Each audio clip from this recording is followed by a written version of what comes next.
displaying the glory of God's creation by exploring America one park at a time. Welcome to Parking Full Time with Big Dave, the parks professor.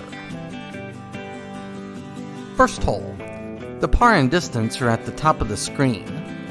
This entire course is a type of course sometimes called a prairie-style course. It's characterized by a mowed grass fairway, surrounded by some wilder grass rough, and by not very many trees. This type of course is common in prairie states such as Texas and Oklahoma, but it's not so common in Ohio, and I'll say a few words about why here in a few minutes. This hole has one single tree right in front of the basket, and other than that, it is a completely open hole.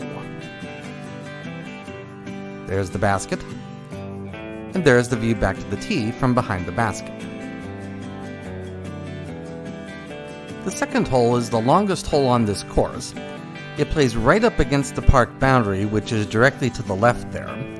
There's some dense woods just across the park boundary, and so you really don't want to throw it there. Fortunately, there's plenty of room off here to the right as you get off into the wild grass. Now, in order for this type of course to play really well, you need two things to happen. So number one, you have to let the wild grass grow up. And you can see it looks like they had just mowed the wild grass right before I came here. And so this course didn't have that when I came here. Also, you need quite a bit of wind. And there wasn't really any wind here either when I came here. This basket here is right down by the lake. And especially if the wind was up, you could definitely throw it in the water on this hole. So that's a very intimidating basket position here on a little peninsula in the lake. The third hole plays parallel to the lake, which is off the camera to the left. The tee pad is concrete and it's right by the lake, but when I came here, the concrete tee pad was literally falling into the lake. And so there are some maintenance issues on this course. Also, some of the baskets were not in the best of shape when I came here. There's the third basket. You see, this is a completely open hole. And there's the view towards the lake back down to the tee. The fourth tee is about 200 feet to the right of the third basket across the wild grass. There's another tee directly behind the third basket, and that is the fifth tee. And that's one of several course routing issues on this course. Fourth hole is another fairly wide open hole. There are trees on either side of the fairway here, and those are pine trees, so they can really gobble up your disc. But the fairway's pretty wide, so a good throw should get through those without any problem. There's the fourth basket, and the view back to the tee. The fifth hole is the shortest hole on this course. It's also the tightest hole on this course, although that's not really saying that much for this course. You see this gap here, it's about 10 feet wide on these branches on these pine trees on either side here. And those are pine trees, and my experience is that those pine trees will really gobble up your disc, as opposed to the deciduous trees which tend to ricochet your disc. There's the view back through the gap, back to the tee.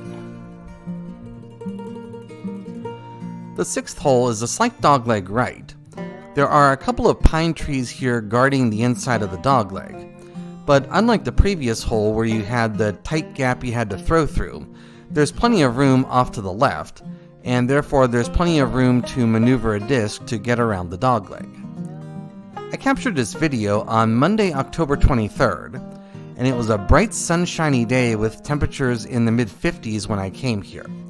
It was really a glorious and windless day to be out here. There's the sixth basket. You see the lake in the background here. This is a very scenic area. There is the view back up the fairway, back to the tee. The seventh hole is the first of two lakeside holes, and therefore the scenery gets even better on this part of the course. The lake in both cases is off to the left, and it is close enough that you could definitely throw a disc there. That lake is definitely in play.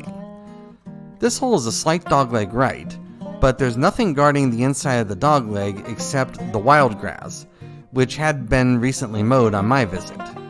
And so in my case, one strategy I could take is I went over and just played directly to the basket across the wild grass, and by doing that, I basically took the lake completely out of play.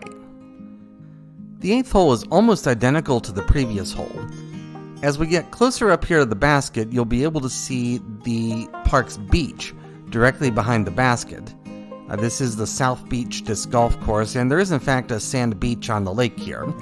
There's also a playground here and a picnic shelter and a couple of other things here. The one difference between this hole and the previous hole is the basket is now much closer to the lake.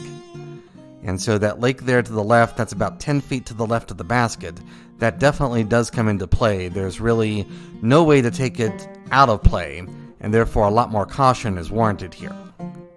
9th and final hole, and it features a forced carry over a pond.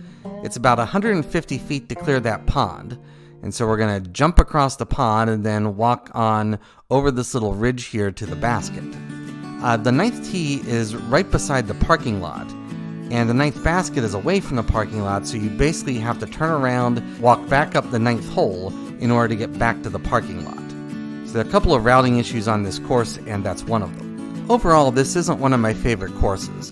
There are too many maintenance and routing issues, and it's just too wide open. If you're coming here to the beach or the picnic shelter, then maybe it's worth playing a quick half round here. Otherwise, I would go to nearby Paint Creek State Park, and I'll show you that course in a few months. That's the end of the course. Have a great afternoon. Take care. Thank you for watching, and Lord bless.